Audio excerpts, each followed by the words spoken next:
नमस्कार, time TV महाराष्ट्रमध्ये आपलं स्वागत. मिशन लोकसभा या विशेष मुलाखतीच्या कार्यक्रमात आज आपण भेटणार आहोत शहर लोकसभा मतदारसंघाचे महाराष्ट्र नवनिर्माण सेनेचे उमेदवार अशोक खांडेभराड यांना. नमस्कार सर. सर, 2 दिवसांपूर्वी तुम्ही मनसेकडून उमेदवारी अर्ज दाखल केलाय. उमेदवारी अर्ज दाखल करतेवेळी तुम्हाला कार्यकर्ते आणि जनतेकडून कशा प्रकारचा प्रतिसाद लाभला? मी उमेदवारी अर्ज दाखल करत असताना माझ्याबरोबर हजारो कार्यकर्ते होते. त्यामध्ये सर्वसामान्य जनतेचा फार मोठा सहभाग होता. आणि विशेष म्हणजे शिवसेनेचे खासदार माननीय गजाननजी बाबर,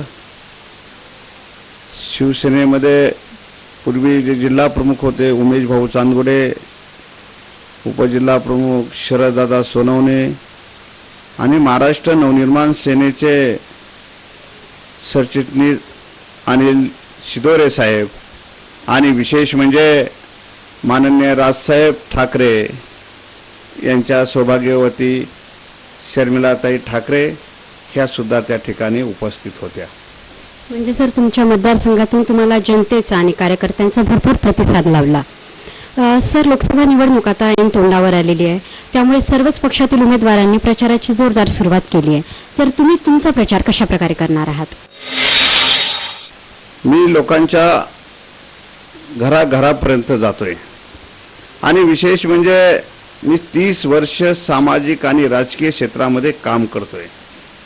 माझ्या आणि जनतेची फार जवळची नाट जोडली गेलेली आहे.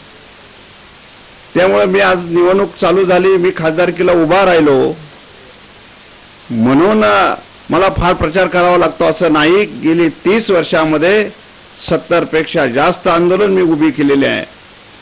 समाजाच्या वेगळ्या प्रश्नासाठी 3 वेळा आमरण उपोषण केलेलं आहे. सदैव लोकांच्या सुखदुःखामध्ये पूर्ण वेळ काम करणारा मी कार्यकर्ता. त्यामुळं मला आता हा प्रचार करताना मला जनतेचा फार मोठा पाठिंबा मिळतोय. आणि माझी प्रचाराची जी पद्धत आहे ती पद्धत जनतेपर्यंत, त्याच्या घरापर्यंत आणि नुसती प्रचार करायचा नाही तर त्यांच्या समस्या, त्यांचा प्रश्न आणि ह्यापूर्वी ज्यांनी त्यांना आश्वासनं दिली आणि जनतेच्या भावनेचा खऱ्या अर्थाने गैरफायदा घेतला, हे सुद्धा माझ्या प्रचारातले प्रमुख काही मुद्दे आहेत. त्या पद्धतीने मी माझा प्रचार करणार आहे. ह्या मतदारसंघामध्ये बरेच प्रश्न आहे.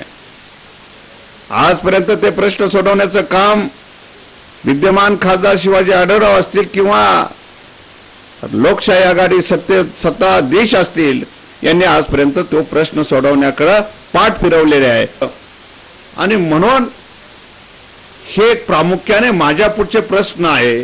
त्याही पेक्षा दुसराही प्रश्न माझ्या पुढे फार मोठा प्रश्न आहे की बेरोजगारांच्या समस्या आवासून उभ्या आहे. त्यानंतर आमचे 2 बेल्ट मध्ये हा मतदारसंघ आहे. एक बाजूला औद्योगिक वसाहत आहे, म्हणजे चाकणचे MIDC असेल, राजनगावची MIDC असेल, भोसरीची औद्योगिक वसाहत असेल किंवा हडपसरचा इंडस्ट्री बेल्ट असेल. ह्या ठिकाणचे प्रश्न वेगळे. तर त्याही पेक्षा जो दुसरा भाग आहे त्यामध्ये प्रचंड अशी शेती आहे. म्हणजे आंबेगाव असेल, जुन्नर असेल, खेड असेल, शिरूर असेल, ह्या भागामध्ये प्रचंड शेती आहे. ऊस किंवा इतर क्षेत्र त्या ठिकाणी पाहायला मिळतं. ह्या मतदारसंघामध्ये 10 धरणं असून सुद्धा आजही शेतकऱ्याच्या जमिनी ओलिताखाली नाहीये.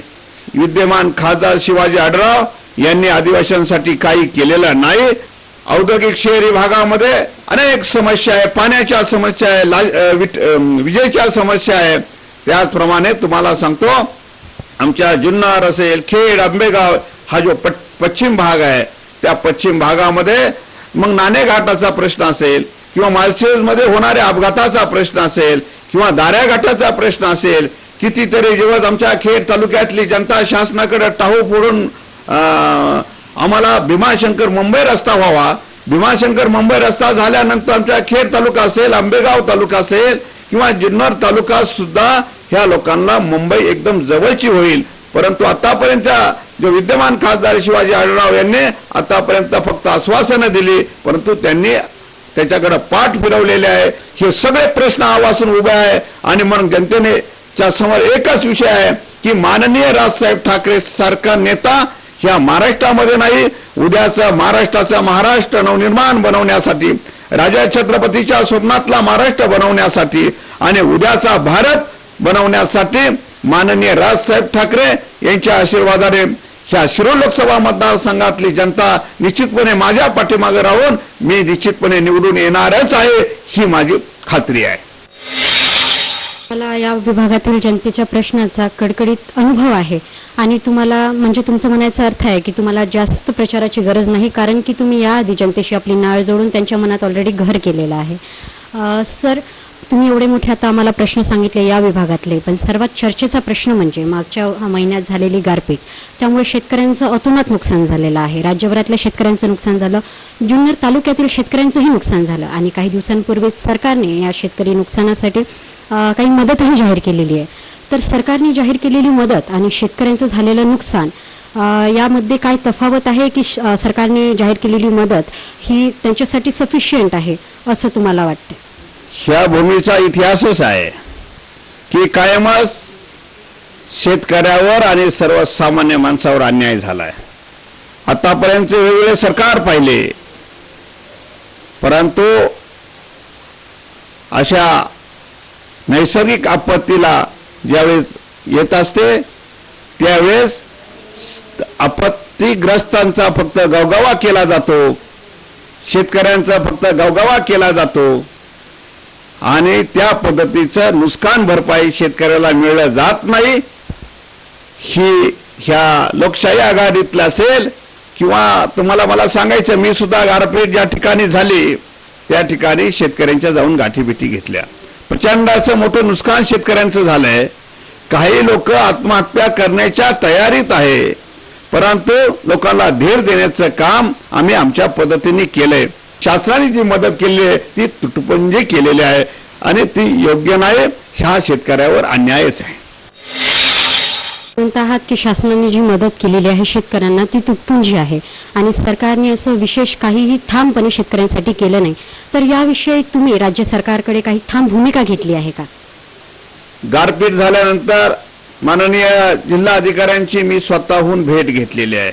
तसं पत्र सुद्धा मी आणि माझ्या पदाधिकाऱ्यांनी दिलेलं आहे, परंतु शेतकऱ्याला याच्यातून न्याय मिळाला नाही तर उद्याच्या काळामध्ये लोकशाही मार्गाने प्रचंड मोठं आंदोलन उभं केलं जाईल आणि शेतकऱ्याला न्याय निश्चितपणे मिळवून देण्याचं काम मी स्वतः माननीय राजसाहेब ठाकरे यांच्या आशीर्वादाने करेल, हा मी या ठिकाणी शब्द देतोय.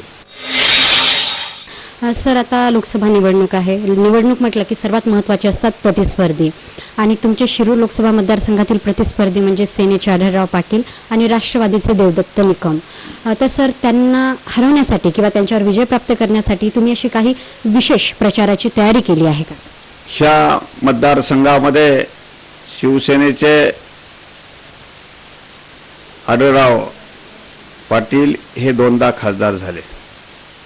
दोन्ही निवडणुकीमध्ये मी त्यांचा प्रचार प्रमुख होतो, कारण मी गेली 30 वर्ष शिवसेनेमध्ये एक निष्ठपणे काम करत होतो. ते 10 वर्षापूर्वी शिवसेना पक्षामध्ये आले आणि आमच्या सर्वांच्या शिवसैनिकांच्या आणि माझ्यासारख्या असंख्य कार्यकर्त्याच्या जोरावर ते खासदार झाले. राष्ट्रवादी आणि काँग्रेसमधल्या गटबाजीमुळे शिवाजी आढळराव यांना जास्त मतं मिळायची, कारण त्यावेळेस तिसरा पर्याय उभा नव्हता. आज मी महाराष्ट्र नवनिर्माण सेनेच्या माध्यमातून माझ्या रूपाने शिरूर लोकसभा मतदारसंघामध्ये तिसरा पर्याय उभा राहिला आहे. मला ही निवडणूक किंवा माझी प्रचार करत असताना किंवा मला जे आव्हान आहे, मला ते आव्हान फार मोठं वाटतं असं नाही. आणि राहिला राष्ट्रवादीच्या उमेदवाराचा विषय, राष्ट्रवादीचा उमेदवार मी सांगितलं की दोन्ही उमेदवार 10 वर्षाचं त्यांचं आयुष्य आहे राजकारणातलं. हा उमेदवार नवीन आहे, त्यामुळं त्या उमेदवाराबद्दल काही फार वेगळं सांगावं असं मला काय वाटत नाही.